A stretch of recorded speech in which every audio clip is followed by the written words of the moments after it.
The stars are right, and that means it's time for another episode of The Whisper in Darkness. I'm your host, the Man from Lang. Thank you very much for joining me today. On this episode, we are continuing with our reviews of the player cards in the Path to Carcosa Investigator expansion. This is part 2 of our look at the Guardian cards in the box. In this video, we are going to discuss Let Me Handle This, Heroic Rescue, On the Hunt, and Inspiring Presence.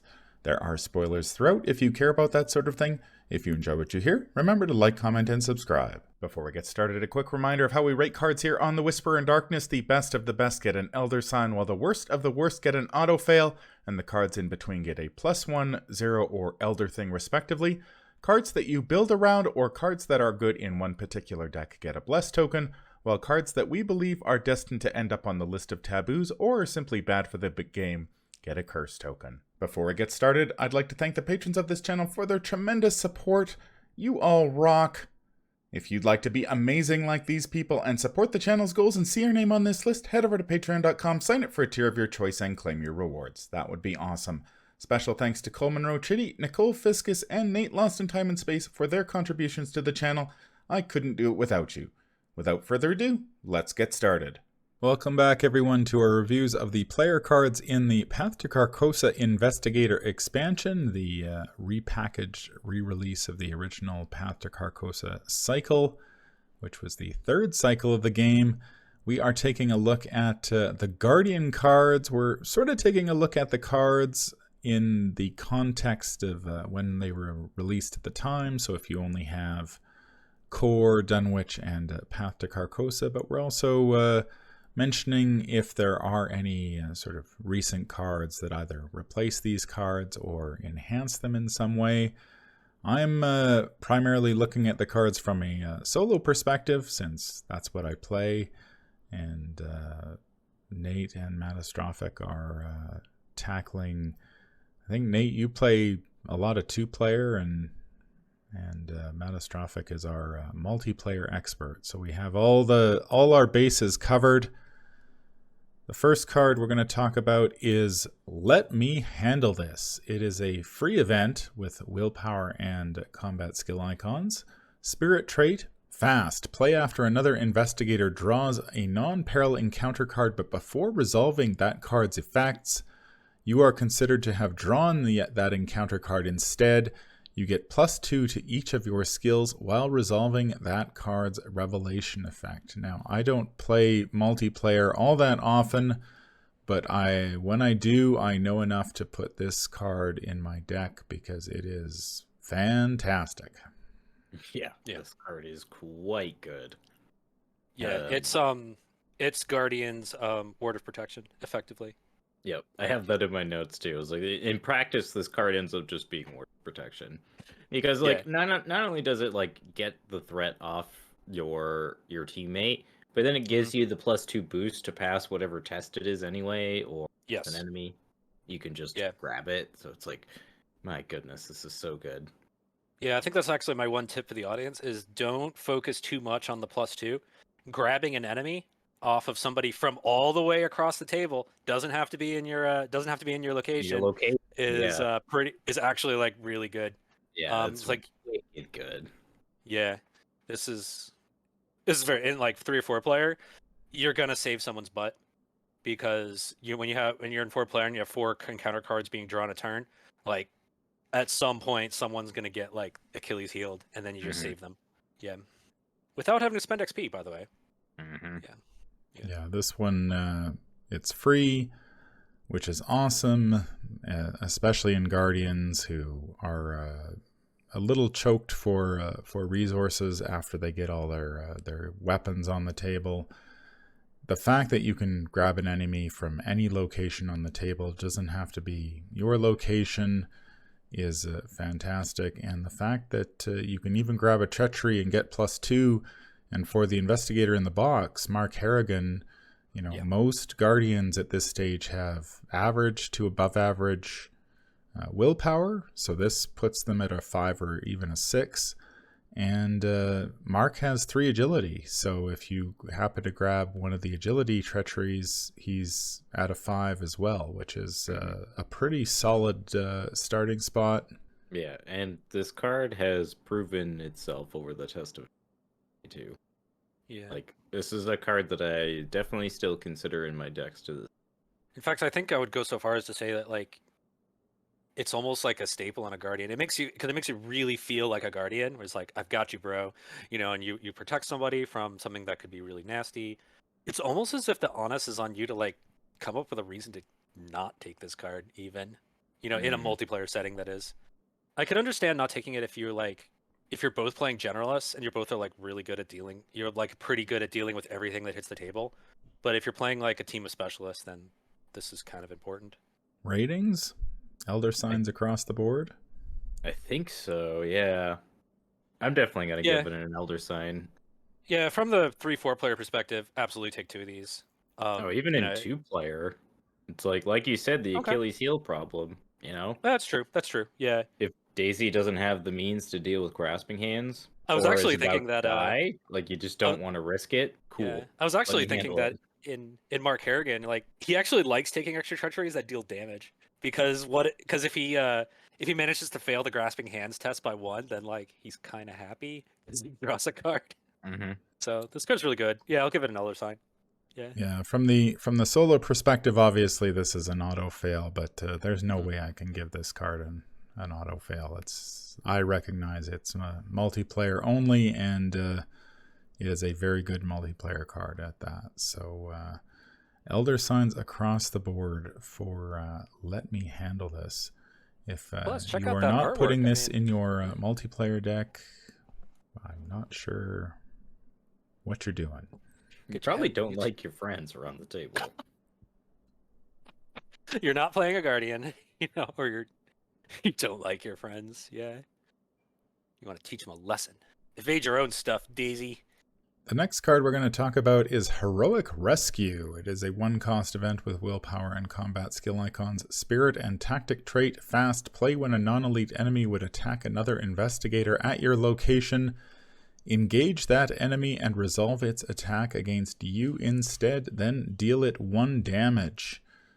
Thoughts on Heroic Rescue? Oh, this card is awful. God, it is so bad. It's so bad, but I'll take it over Trench Knife. I would much rather play Trench Knife over this. Oh man, we're gonna have to. Oh wait, no, we're still friends, Nate. We can't let the modern world divide us into tribes. Even if it's the Heroic Rescue Trench Knife tribe, we can't fight over this. The reason being is, first off, like that ability is annoying to trigger unless you're going to deliberately have someone take an action that triggers an AAO or something like that. Yeah. So it's like, unless the enemy is hunting you around and you don't for some reason engage it when it hunts into your location, it's very strange to trigger outside of deliberately doing it, and then you're basically just getting a damage out of it. It's like Trench Knife gives you a damage if you just use its action, and it also gives you a somewhat useful ability, but I do get that it doesn't take up the slot. Yeah, I like it because it's fast. God, it's bad. God, it's so bad. It doesn't even have 2 matching icons. Like, what is this? Yeah. What is it? Oh my God, it's so bad. It is kind of an issue where, we're kind of at the point, at least now in the modern card pool, where even dodge doesn't make decks, and dodge is kind of like the quintessential, dodge and attack kind of thing. This is like a more specific version of dodge. I think dodge is way better than this card. Oh yeah, I agree. I agree. Dodge is more generally useful, and even dodge doesn't make decks anymore. Yeah. Yeah. So I don't even think in the context of just the 3 sets, I would include dodge in a lot of Guardian decks. I remember back in the day, I used to run dodge a lot because I wasn't as good at knowing when to evade at the time. You know what I mean? Like when I was first playing, but since then I've taken manual dexterity over dodge. Yeah, this is another one of those cards that I feel was designed with that 2-player environment in mind, where you've got Mark and a Seeker, and the Seeker draws an enemy during the Mythos phase, and Mark's like, oh man, I'm going to have to engage this thing off of you, because I'm so frightened about shooting you in the face. So why don't you take an action that's going to trigger an attack of opportunity? And then we get a little bit of action compression because then I engage the enemy off of you. I deal a teeny bit of damage and away we go. I just don't think that's the way the game is really played. Yeah. Especially once you get to higher player counts again, where, you know, you've only got 6 actions as 2 players. So you're trying to really maximize the value of those 6 actions, where once you get into 3 and 4 and you've got 9 and 12 actions respectively, a card like this is just like, we'll find another solution to the problem. We don't need to play a card like this to get there. Yeah, I think it's really about that paradigm of Mark Daisy and Daisy's helpless. In fact, I just noticed when I pulled this up on ArkhamDB to look at it, that I found a card review on ArkhamDB from 5 years ago, so probably around release. And what does it say? When you play a dedicated combat guardian like Mark Harrigan or William York, you stick close to your clue specialists, you stick around and beat down trouble that you or they find. So it's like the review, the card review from like 5 years ago is exactly that paradigm thinking, of like, you stay with them at all times and you take all their enemies. Yeah. So I guess in the, it's just more of that evidence is like, this is kind of the paradigm that the set was designed around, at least as the Guardian. So would I ever play it? Probably not. But I love the artwork though. I mean, look at that lady. She's picked up a 5 XP shotgun. That thing's no joke. Like she's got to have a combat value of like 4 or 4 or 5 to really get some like value out of that shotgun. Like she's kind of a badass. This is like, I mean, it's like if Zoe dyed her hair and like was, like out partying and then, problems happened. It's like she was at the Clover Club with dyed black hair, and maybe she was trying to dress like cosplay as Jenny Barnes. And then, the enemy attacked her friend and she decided, I get a resource when I engage this thing. And so she did it. I would be remiss if I didn't mention that this is one of the cards in this set. There are a couple others that synergize with Nathaniel Cho's reaction. I don't necessarily know if that makes the card incredibly better, but you do bump the damage up to 2 rather than 1. So. Oh yeah, that's true. He does have counterpunch in his deck though, which is yeah. But I see what you mean. It deals 2 in Nathaniel because you can trigger it in the enemy phase, which it's good to do as Nathaniel. Yeah, it's true. Yeah. That's true. But how would you guys rate this one? I'd give it an auto fail. This card's really bad. Yeah, it doesn't have matching icons. If it had matching icons, it'd be another thing, like we were discussing with I'll See You in Hell. But it doesn't even have that. Like, I don't see myself ever playing this. I want the game. I want to have the campaign where this is good, but it hasn't happened yet. Yeah, if this had 2 willpower skill icons, I'd then almost be willing to give it a 0 just because of how precious those. Yeah, precious 2 willpower icons are, but it doesn't. So, meh. I actually did try to play this one time when I was playing two-handed, and I could never get it off the ground. It is limited to enemies at your location. There is a level 2 upgrade for this that lets you do this at connecting locations as well, which is slightly better, I guess. But I just was never able to trigger this. I thought, I've got William York. He can tank stuff. He'll tank hits, and just never happened. So yeah, this one gets an auto fail from me. I think most of the time it's sort of like, don't worry. I'll engage the enemy off you with this card. I'll spend a card and a resource. Or I could just shoot at you and hit the enemy and save myself a card and resources. And, barring drawing the tentacle, I'll probably kill the thing. So no big deal. So yeah, it kind of solves a problem that I think doesn't really exist a lot of the time. The next card is On the Hunt. It is a 1-cost event with an intellect and combat skill icon, tactic trait fast. Play when you would draw an encounter card during the Mythos phase. Instead, search the top 9 cards of the encounter deck for an enemy, spawn it engaged with you instead of its normal spawn location, and shuffle the encounter deck.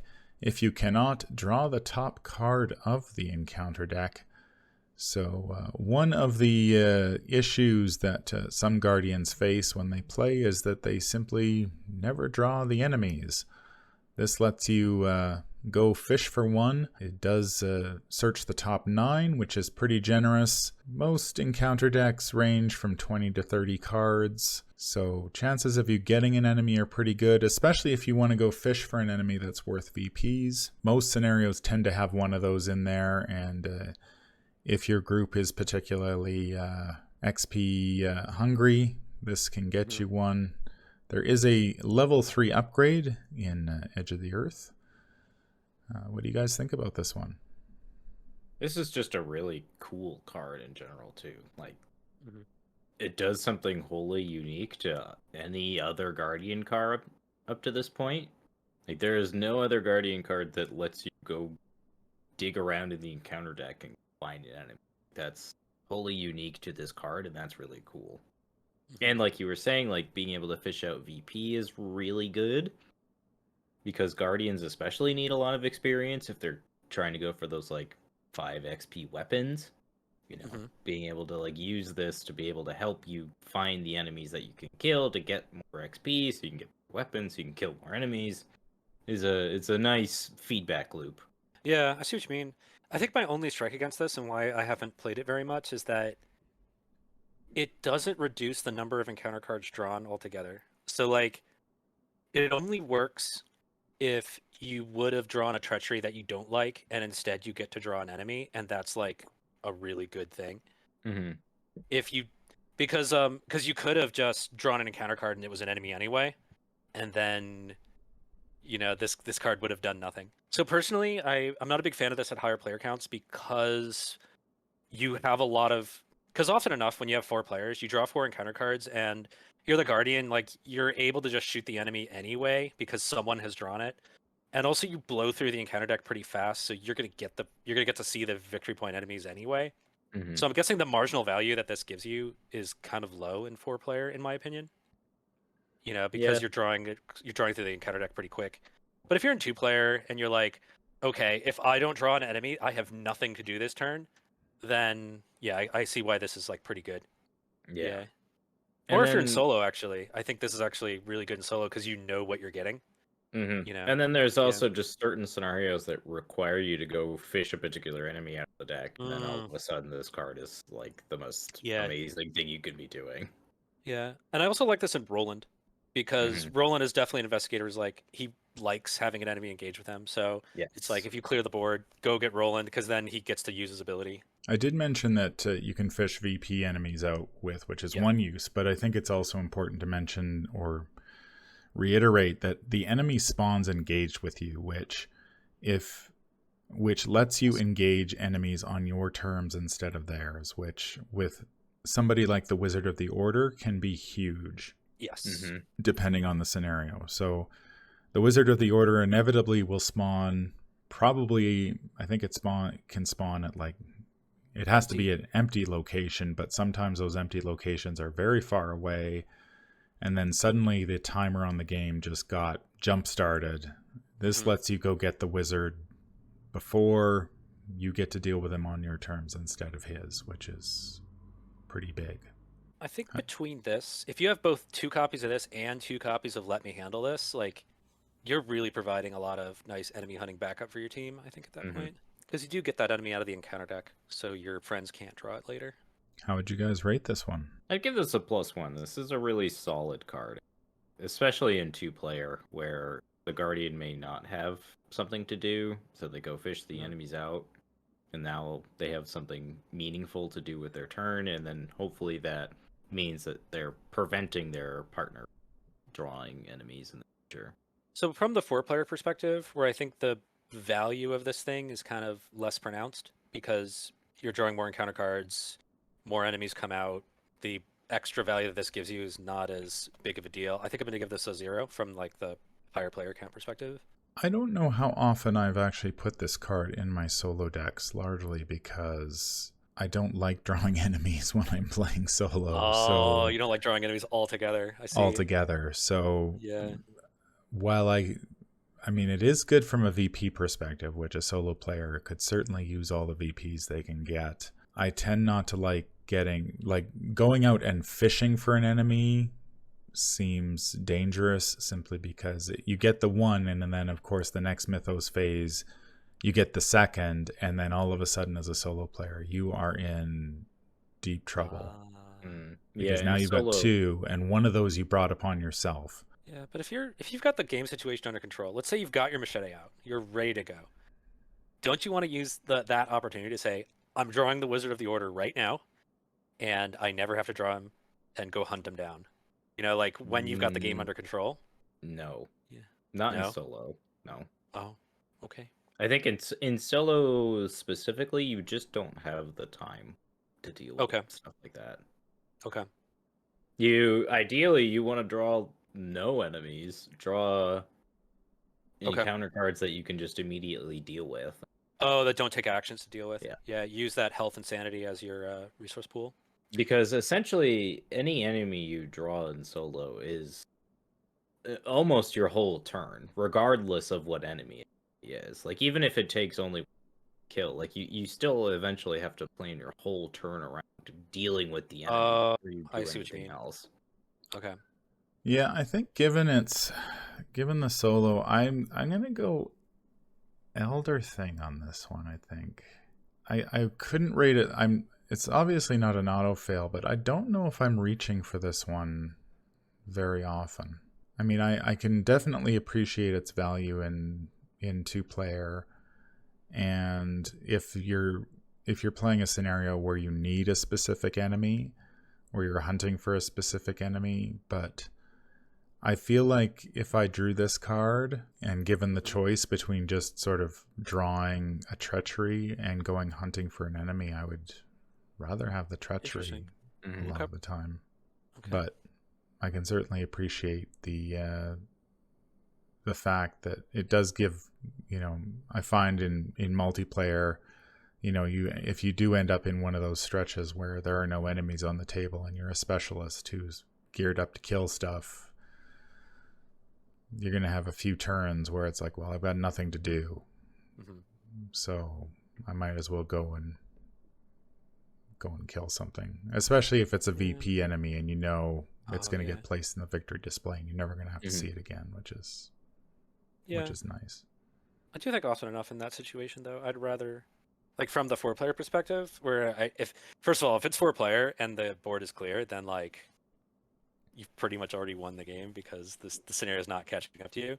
But that would be a case where I'd probably want to play something like Working a Hunch, or if like say Roland, or Perception if I'm not Roland, just to be like, I got a clue, I helped. This is an interesting one, though. It definitely fits in that paradigm that we've been talking about, though. Yeah, and in like 4-player, maybe that Guardian instead does whatever location action needs to be done for that turn or something. Yeah, that's true. Yeah. That's true. Especially all those things that require, like, you spend clues as a group. Yeah, you have the Guardian can take that hit and do it. Yeah, that's true. Yeah. You can also use that, you can, like, engage things or go catch up with the team. Yeah. The next card we're going to talk about is Inspiring Presence. It is a skill, the only level 0 skill in the box. It has willpower, intellect, and combat skill icons, the innate trait.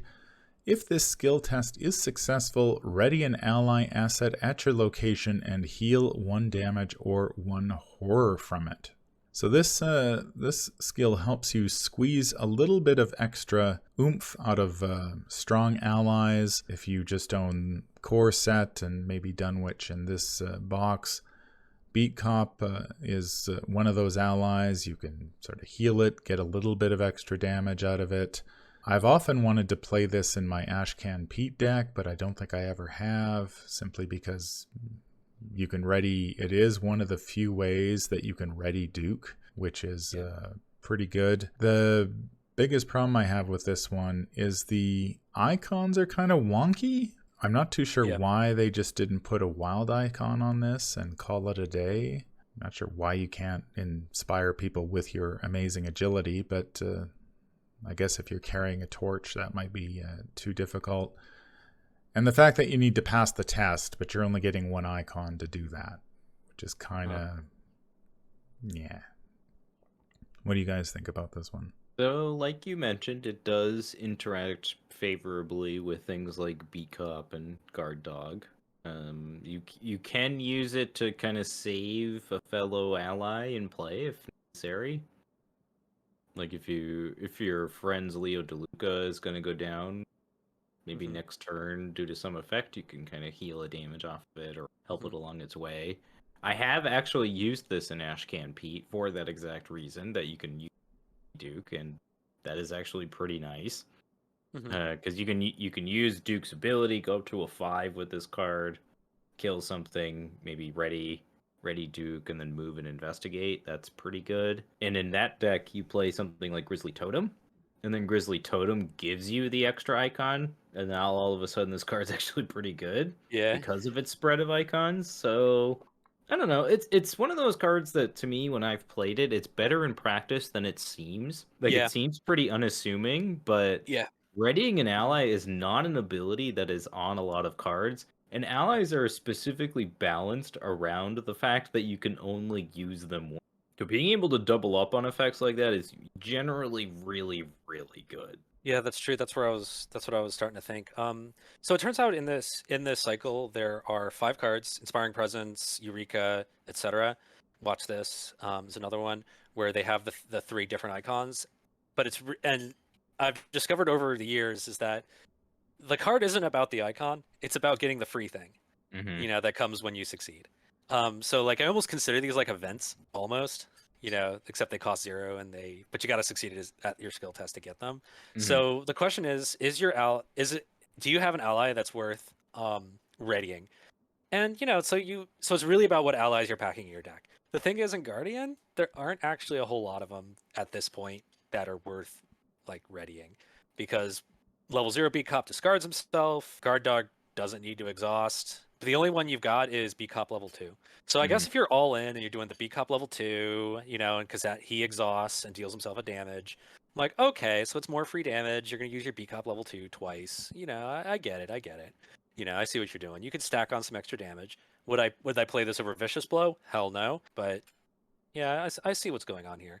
As the card pool gets bigger, though, there's some like pretty monster allies that you want to like ready. Be able to ready multiple times, yeah. Yeah. Now, if you're an off Guardian or you're playing your off class, I mean, there's some neat combos you can do. I see we have Madame LeBranche, get yourself an extra card or resource. That kind of goes into the whole like Ashcan Pete thing. Let's see. Milan Christopher, if you're playing with the taboo list. Yeah, Milan Christopher for an extra resource. David Renfield, you get to heal David Renfield of a damage. Yeah, it's not bad. So like I think at this point there aren't a whole lot of like real combos, but yeah, I guess the key is do you have an ally worth readying? Is it worth spending a card on them? I do think that Ashcan Pete does really like this card. Yeah, because he could run good level 0 allies. He can also run Madame LeBranche, and he starts off with Duke. And Duke has enough soak that you're willing to put some soak on him and then give him something to heal. Yeah, and readying Duke is essentially getting 2 actions. Like, giving another couple actions. Yeah, it's really good. I do like how both of Duke's actions match up with the icons on this card. I do like that. Yeah. And one thing to note too is that you can commit this to a friend's test, and then you can ready your own ally. Yep. Which is cool, because you could have Mark or something on your team, and you could be the Alpha class guardian. Hand him the Inspiring Presence. He goes up to a 6. Pass the test. You ready your ally, and now you can use its ability. Yeah, exactly. Yeah, you got that flexibility there. And I forgot to mention the one ally that you absolutely totally need to ready is Akina the Forgotten Daughter, because she exhausts to use her ability. I don't know if you knew that. I have to admit that this card often feels like card 31. Yeah, it's one of those. Yeah. It's like I really like the effect, but I didn't really use it with the limited card pool, and now that the card pool is expanded and you can get getting icons on skill cards is not a huge issue. That the ones on this one just don't quite cut it, and Duke sort of being the exception. You really need a very powerful ally to be worth readying as a solo player. Like I was looking through the list, I think there were 63 allies that exhaust. and there was, I think, agency backup was one of the biggies, but as a solo player, I just don't have the XP to buy something to buy something like agency backup.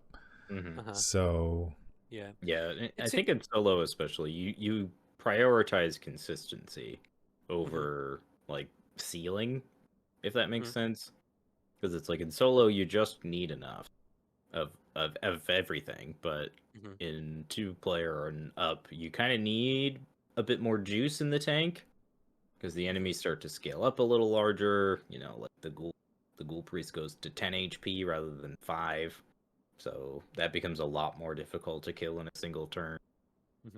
You know, so it works off in situations like that where you kind of need a bit more power, but in solo especially, you really just prioritize.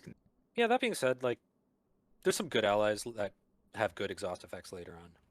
You know, and it's useful to consider this guy. I mean, we're talking like the days now where we have like Garish, he's like kind of amazing, you know, and and of course Charlie Kane, he can take all of them, but that's like way down the line card pool wise. I'm looking at this list of all the allies that exhaust, and there's some like monsters in here. Things like Granny Orn, level 3, super good. You know, or Lil Santiago, Delilah, yeah, you can do some explosions with Nephthys, Hundreds of Bast later on. Yeah, so there's like basically like the real time to shine is kind of coming, but in a small card pool, like you're looking at like Duke maybe. Yeah, Duke and B Cup level 2, which and I mean, to be fair, like if you're all in, it makes sense. Mark is gonna play B Cup level 2. Like that's true. Yeah. What Mark deck isn't gonna play B Cup 2? That's true, and it does enable an pretty explosive play where you hit with the B Cup damage in a single action. Yeah, exactly. You do a lot of action compression. So yeah, I can see that being a nice one of for that one time you really need to explode a lot of damage at once. Yeah, it makes sense. How would you guys rate this one? I'm willing to give it a 0. I think it is better in practice than it kind of seems initially. Yeah. Especially if you can either like give it an extra icon and make it actually a good skill, or if you've got a really good ally like B Cup level 2 that you can kind of do some really cool like interactions with. This card gains a lot of stock. Yeah, I'd agree with 0 on this one because it does what it does. It does what it says in the tin. It doesn't cost any resources, and it readies something, and it gives you actions healing. I mean, it's never bad, but it's really about how good your ally is that you're readying. Yeah, and it requires that ally to be in play already. Yeah, I'm going to go 0 as well. I do like the card. It has a unique ability on it. Like there are very, I don't know, are there any other cards that ready allies easily? I think the effects of one are on one hand, that things that ready assets. I think there's 5 or fewer. Yeah. And the fact that you get to heal a damage or horror from it, I mean, that can win you a game if you just need that 1 point. And certainly if you're playing Ashcan and Duke, you're probably going to end up putting some damage or horror on Duke at some point, and this will give you a little bit of flexibility to heal him up. And the fact that Duke starts on the table is, I mean, makes the whole I need to draw my ally first thing exactly moot. So yeah, a very good card if you have if you've got allies to support it. You may not have those allies if you are playing with a limited card pool, but as your card pool grows, there are some true monsters out there that could really use a card like this. That's going to do it for part 2 of our look at the Guardian cards in the Path to Carcosa Investigator expansion. Let us know in the comments down below what you think. Have you had a chance to play with any of these cards? What has your experience been? Any final thoughts? I think it's really interesting that we're going down the paradigm, like thinking of the paradigm of one Guardian, one Seeker. Yeah, it's kind of interesting. Yeah, it definitely feels like a 2-player expansion almost. Then I feel like Dunwich definitely felt more generalized. A lot of these cards definitely are like focused on what they want to do. Also, another thing that's really interesting is what happened here when we had Let Me Handle This, Elder Sign, and Heroic Rescue, Tentacle. I think those 2 cards back to back are like a really interesting like way of just example of what a good card is and what a bad card is, because you have let me handle this, cost 0, does the thing in a very, very general sense, doesn't have limitations, is not specific. It's just because you can use it on, it's fast, you can use it on anybody, anywhere on the board, and it like does the thing. Where like Heroic Rescue, very specific, costs more, have to be at the same location. Oh, but you deal it a damage. And like bad card. So it's really interesting to see that like the generally useful card is the one that's the Elder Sign and it costs less than the very narrow card that costs more. But they're both kind of trying to do a similar thing, which is help ally. Yeah, help an ally deal with stuff. That's going to do it for this episode. If you enjoyed what you hear, remember to like, comment, and subscribe. If you need to contact me, I can be reached at manfromlang@gmail.com. I'm also on Twitter at manfromlang. Until the stars are right, keep your shotgun close and your Elder Sign closer. Take care out there, and happy investigating.